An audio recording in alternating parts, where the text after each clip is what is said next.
It's Charter Local Edition. Brett Pomerance here in the Inland Empire, joined by none other than Mike Soubirous. He is a member of the Riverside City Council. And I remember when you ran for office the first time in 2013, a measure that had been on the ballot was still the focus of a lot of conversation. It was known as Measure A. Yes. And what Measure A did is it transferred money from the Riverside Public Utility into the City of Riverside's general fund. Yes. It was needed because of a court decision. The transfer was arguably appropriate. Yeah. At the time, though, the city fathers and mothers were saying, well, we need this. If we don't get it, we're going to lose X, Y, and Z services. Exactly. Now we're asking the voters of Riverside to pass Measure Z, which is a sales tax increase, because if we don't get it, we're going to cut the same X, Y, and Z services. Help me? Well, when we had a change in our city management, our executive management team, we, in the last 13 months, have a new city manager, new city attorney, 3 new assistant city managers, Wow. and I think we're at 8 or 9 department head changes. Wow.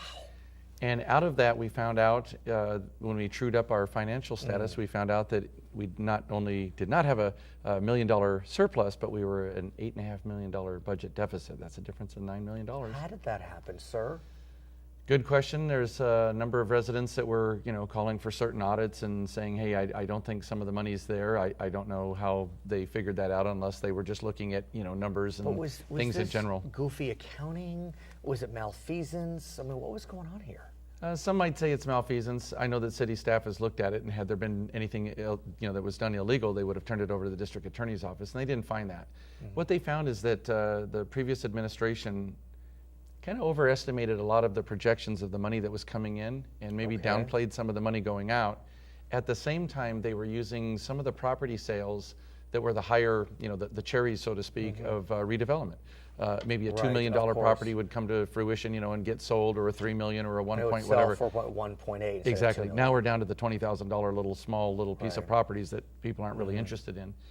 But as a result of that, they were plugging the budget holes and planning their budgets around these one-time, windfalls. And that's not really a way to do business, because what do you do next year? What do you do the year after that? So I think what they were doing is they were being very optimistic, overly optimistic at the time. I wasn't there, but they were being overly optimistic in my view, and they were basically plugging the holes and just hoping that certain things would come along. And what's so daunting about this, and so surprising, I guess, is that during the recession, Riverside was kind of the beacon on the hill. Yeah. How ironic. Just tremendous fiscal prudence, and San Bernardino's going bankrupt. Yeah. And Riverside is humming along. It's spending money on its Renaissance project. Yes. And yet now Riverside is facing deficit and San Bernardino is facing surplus. Yeah.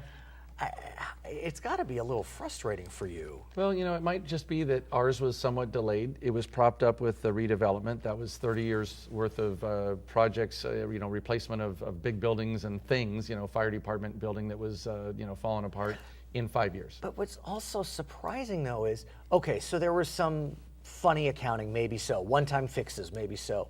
But shouldn't the improving economy, by definition, just pull you out of what seems like not quite a rounding error, but this, look, $9 million deficit is not a huge number for Riverside. Next year is 10.5. Right, and again, I'm not minimizing it, but shouldn't the economy be... I think it wasn't enough, and if you go back, first off, if you go back and say, why did we do the Renaissance? We did the Renaissance because we weren't keeping up with building projects. Right. And so we floated a bond note to be able to, condense down 30 years worth of projects in 5 years, which we did. Well, the reason why we had to do that, and we'd been putting off, is the money wasn't there. The state cutting some of the vehicle license fee income. You've got the feds kicking in a little bit less for different road improvements that they were giving to cities years ago.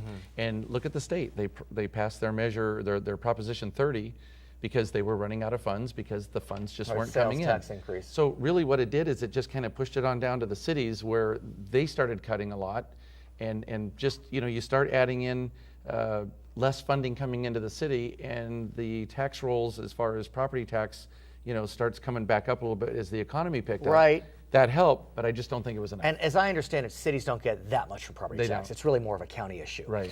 So now you've turned And they get that 1 penny out of sales tax. Right. So now you've turned to your voters, or you're turning to your voters, and asking them to look at Measure Z, Right. which is a 1 cent increase in the sales tax Per dollar. in Riverside. Although, because the Prop 30 sales tax is expiring, Right. the bottom line impact to Riversiders will be a half a cent. Right. There is an extension on the ballot for Prop 30's tax on the wealthiest, but not the sales tax. So the Right. bottom line impact is a half a cent. You have not taken a position on Measure Z, but you're leaning. Yeah. Will you tell us where you're leaning? Well, I'm leaning more on the plus side. I'm just not a person that likes to push for taxes, and you try to do whatever's possible to tighten the belt, Sure. and to eliminate any waste. And we had this a thing that SEIU, the employees union, labor unit.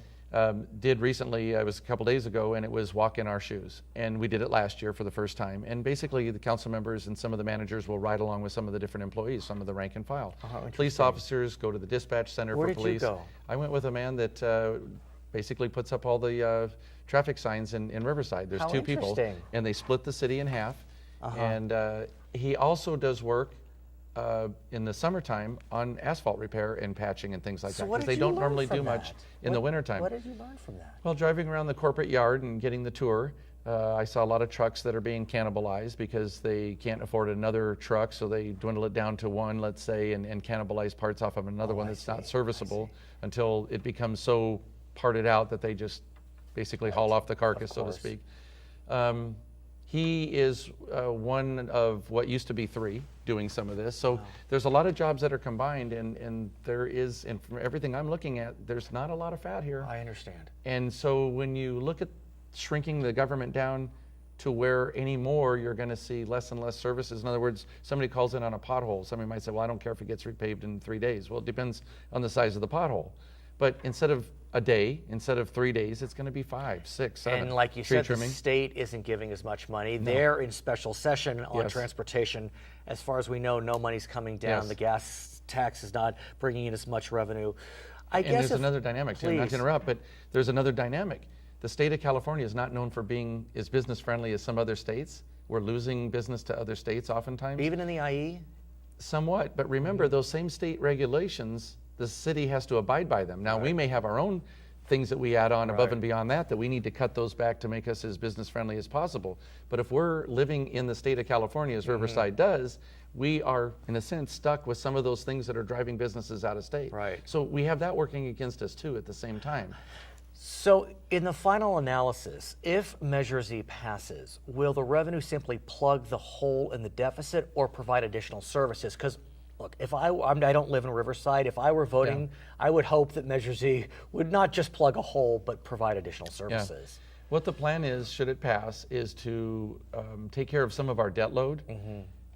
Not necessarily immediately restore the 4% cuts that were imposed, to meet our budget, to make it a net zero, but also to start taking care of these services as we find these problem How much areas money that are would Measure Z bring in a year? Do we know? somewhere between 45 and 50 million. So that's good. I Yeah, mean, with a it $10 is. million deficit, that should help. And some people say, well, why don't you just bring in the amount of money that covers the deficit? Well, that's not taking care of all the things that need to be replaced that we keep course. falling behind on every Is there a single day. sunset on it, sir? Yes, 20 years. Okay, so it's a good amount of time. Right. What's your feeling of the mood? You talked to Ward 3 residents, you talked to residents throughout the city? Well, actually, the poll that was conducted by the city, Right. 600 respondents, showed better than 60-some%, percentage of people that were for it. And because it's a general tax, Yeah. you need 50 plus 1. And what I'm seeing is the people that are vocal about it tend to be the ones that are vocal about a lot of things with the city anyway. Right. And they're very, very adamantly against it, but I'm not hearing any of the others. But it's interesting because I think a lot of people don't want to say they're for a tax. Right, we'll see what happens. They'll either vote for it or not. His name is Mike Soubirous. He's a councilman in the city of Riverside, where we are today. My name is Brad Pomerance, and this is Charter Local Edition.